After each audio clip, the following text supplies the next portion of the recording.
તમને રેકોર્ડિંગ દેખાય છે, આવે છે? હા, ચાલુ થયું, આવે છે લખાય. તો હું શરૂ કરું છું. હા, કરો, આવે, ચાલુ થયું.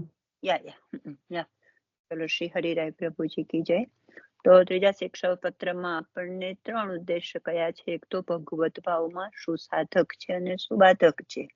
બીજું એવું કે જ્યારે આપણે સેવાનો સમય હોય ત્યારે સેવા કરીએ છીએ, અને સેવા જ્યારે અનુસરમાં આપણે એનું ચિંતન કરીએ છીએ, મનન કરીએ છીએ. આપણે જો દુસ્સંગ પ્રાપ્ત થાય તો આપણે જે આજ સુધી પ્રાપ્ત કર્યું હોય, ભગવત ભાવની વૃદ્ધિ થઈ હોય એવા સગળા ધર્મોનો નાશ થાય છે.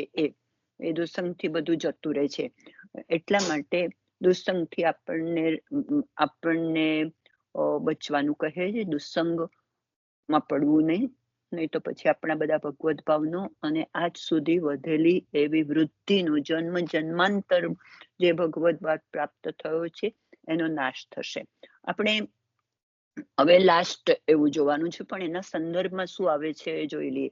તો આપણને 14મા મૂલમમાં એવું કહ્યું હતું કે આપણી સામે જે એમ કે ગોકુલનાથજી છે, કલ્યાણરાયજી છે, આપણા આચાર્યજી છે, પછી જે ગોપીજનો, વ્રજ બાલકો, આ બધા આખું એ વ્રજ પરિકરે કહીએ એટલે બધું જ આવી જાય. વ્રજ પરિકર એ બધાના વિશે જો એવું લાગતું હોય આપણને કે સામેની વ્યક્તિમાં ભગવત ભાવ નથી, કે આના વિશેનું કોઈ એના મનમાં પ્રીતિ નથી, તો એવાની આગળ આ વસ્તુ નહીં કહેવાની.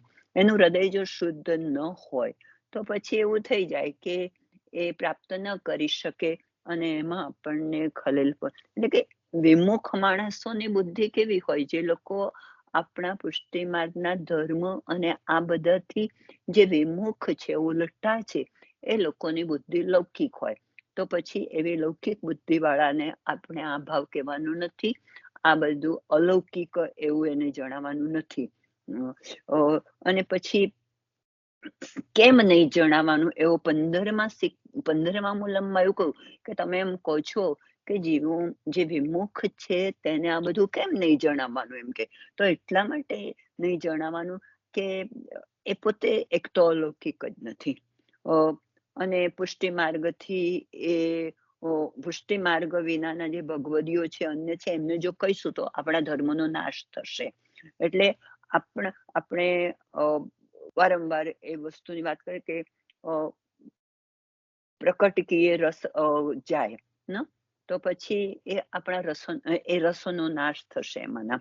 એટલે હંમેશ માટે હૃદયમાંથી જે પ્રભુ હૃદયમાં સ્થાપિત થયા હોય એ પ્રભુ જો બીજાને આપણે કહીશું, આવા માણસોને જે વિમુખ છે એમને, તો પછી એ હંમેશા આપણે નાશ થશે, ધર્મનો નાશ થશે ને પ્રભુ હૃદયમાંથી જતા રહેશે. એટલે જે લોકો આ પુષ્ટિ માર્ગીય ધર્મમાં એની પ્રીતિમાં અને જેનો અલૌકિક ભાવ હોય એવા લોકો આગળ આ બધી જેની રજૂ કરવું, પણ જેની લૌકિક બુદ્ધિ હોય એની આગળ આપણે કશું જ રજૂ કરવાનું નથી આ બધું. એટલે અને એવું પણ છે કે કોટી એવા જીવોમાંથી કોઈક જ એવા હશે કે જેમને આવા ભગવદ ભાવ પ્રેરાયો છે, જેના હૃદયમાં આવો ભગવદ ભાવ છે. એટલા માટે આપણે કહે છે કે જો અલૌકિક, બહુ જ મોટામાં મોટો આ દોષ છે કે જે લૌકિક બુદ્ધિ વાળા છે એવા લોકો આગળ આપણે આ ભગવદ ભાવ અને ભગવાન વિશેની પ્રીતિની વાતો રજૂ કરીએ, નહીં તો બધો રસ જતો રહેશે.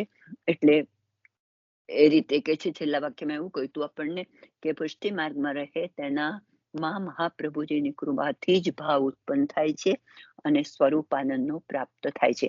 હવે છેલ્લું, આ બધું જે કંઈ કહ્યું તે કોને કહ્યું છે, શા માટે કહ્યું છે, એવું હવે કહેશે આપણને. અસ્માભિરે મૂલમ 16મું વાંચું છું. અસ્માભિરેવ લિખિતમ નિરપૈક્ષી સ્વભાવતઃ સ્નેહેન સર્વથા ચિંતે દીયતામ યદિ રોચતે. યદિ રોચતે એ પહેલો શબ્દ, છેલ્લો શબ્દ છે એમાં જો ગમે તો, જે તમને ગમે તો. કે છે કે અમે આ બધું નિરપેક્ષ સ્વભાવ થાય, અમે કોઈ પણ પ્રકારની અપેક્ષા ઈચ્છા વિના, બહુ એમ કે છે કે સ્વાભાવિક રીતે જ આ બધું લખ્યું છે. આ બધું જે અમે કઈ લખ્યું તે નિરપેક્ષ સ્વાભાવિક રીતે જ કોઈ પણ પ્રકારની અપેક્ષા વિના લખ્યું છે. અને જો તમને સ્નેહેન સર્વથા ચિંતે ધીયતામ યદિ રોચતે, યદિ રોચતે જો તમને ગમે તો. આ બધું જ સ્નેહથી, એમ કે અમે તમને સ્નેહથી કહ્યું છે, માટે જરૂર તમે તમારા ચિત્તમાં આને ધારણ, ચિંતે ધીયતામ, ચિત્તમાં ધારણ કરજો. જે હરિરાયજીએ પોતાના ભાઈ ગોપેશ્વરજીને જે પત્રો લખ્યા હતા એમાં આ બધું જે કઈ કહ્યું તે કે છે અમે નિરપેક્ષ ભાવથી, કોઈ પણ પ્રકારની અપેક્ષા ન હોય એવા ભાવથી સ્વાભાવિક રીતે જ કહ્યું છે. એટલે જો તમને આ સ્નેહથી